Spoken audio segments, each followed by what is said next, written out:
Knee pain, back pain, shoulder pain, ఎటువంటి మొండి నొప్పులనైనా తగ్గించే clinic Indo British advanced pain clinic. ఒక నెల మాత్రమే ఉంది. మిమ్మల్ని కూడా నేను కోరుకునేది ఒకటే, ఈ ఒక్క నెల పార్టీ కోసం, జగన్ కోసం మన అందరూ కూడా కష్టపడి పనిచేస్తాం. వచ్చే 5 సంవత్సరాలు కూడా పార్టీ జగన్ మనల్ని కాపాడుకుంటారని చెప్పి కూడా ఈరోజు అందరి సమస్యలు తెలియజేసి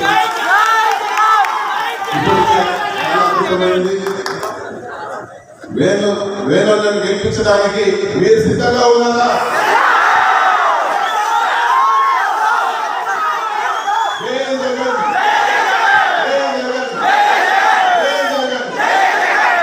ఆనాడు కాంగ్రెస్ పార్టీ రాజశేఖర రెడ్డి గారిని పొగిడారన్న ఒక వంకతో ఆనాడు మంత్రివర్గంలో ఉన్నటువంటి పిల్లి సుభాష్ చంద్రబోస్ గారిని మంత్రివర్గం డ్రాప్ చేస్తే ఆ సమయంలో చిట్టాబాయి దగ్గర సెట్టిపల్లి నుంచి నువ్వు ఒక్కడ ఉన్నావు, నువ్వు రావాలి తప్పనిసరిగా, నీకు మంత్రి పదవి వస్తానని కూడా ఆ రోజు అప్పుడున్న ముఖ్యమంత్రి కిరణ్ కుమార్ రెడ్డి గారు కౌరు పెట్టడం జరిగింది. సాక్షాత్తు మాతోటి అనేక మంత్రులు కౌరు కూడా అలాగే కార్యకర్తలందరూ కూడా సర్దుకున్నారు, చాలా బాగున్నారు. ఎవరికైనా అన్యాయం జరిగిందని అనుకుంటే అన్యాయం జరగదు. జగన్మోహన్ రెడ్డి గారి దృష్టిలో వాళ్ళు ఉంటారు, తప్పనిసరిగా వాళ్ళకు కూడా మేలు జరుగుతుంది. అటువంటి బాధలు ఏమి పడవద్దు, కానీ మనం తీసేసే బాధ పడవలేదు.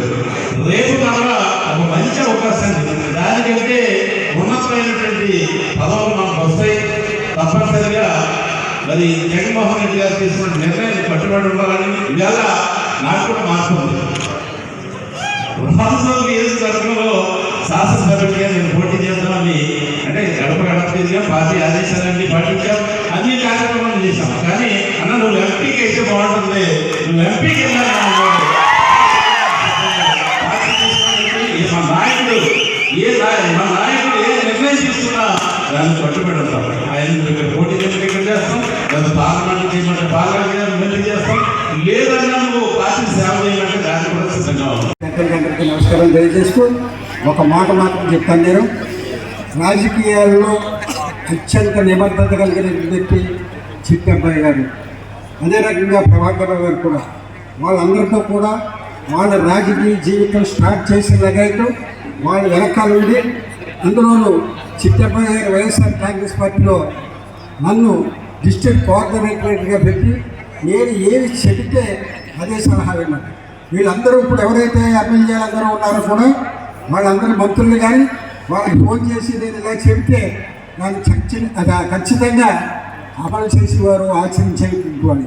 పొద్దు నుంచి సాయం దాకా నాకు ఫోన్ మాట నాకు చెవులు వచ్చేసింది. జగన్మోహన్ రెడ్డి గారి యాత్రలో కొత్తేస్తే కాల్ దెబ్బతింది. అయినా కూడా ఏం చేద్దంటే ఆ చిత్తబాయి గొప్పతనం మరొక మాట చెప్పి మీకు అందరికీ మనం చేస్తున్నాం. ఈ అమలాపురంలో 1962 సంవత్సరంలో ఇదే అక్కడ పెద్ద మీటింగ్ పెడితే నేను స్టూడెంట్ యూనియన్ ప్రెసిడెంట్గా మాట్లాడడం జరిగింది. ఏ మాట్లాడాలి లేదు, కులతత్వం అనేది ఇక్కడ పుట్టింది. కానీ చిత్తబ్బాయి గారు కానీ ప్రభాకర్ రావు గారు కానీ ఎప్పుడూ వ్యక్తంగా చేయకుండా ఆయన సెటిల్ చేస్తే ఆయన వెనకాల నల్లా విష్ణున్నాడు.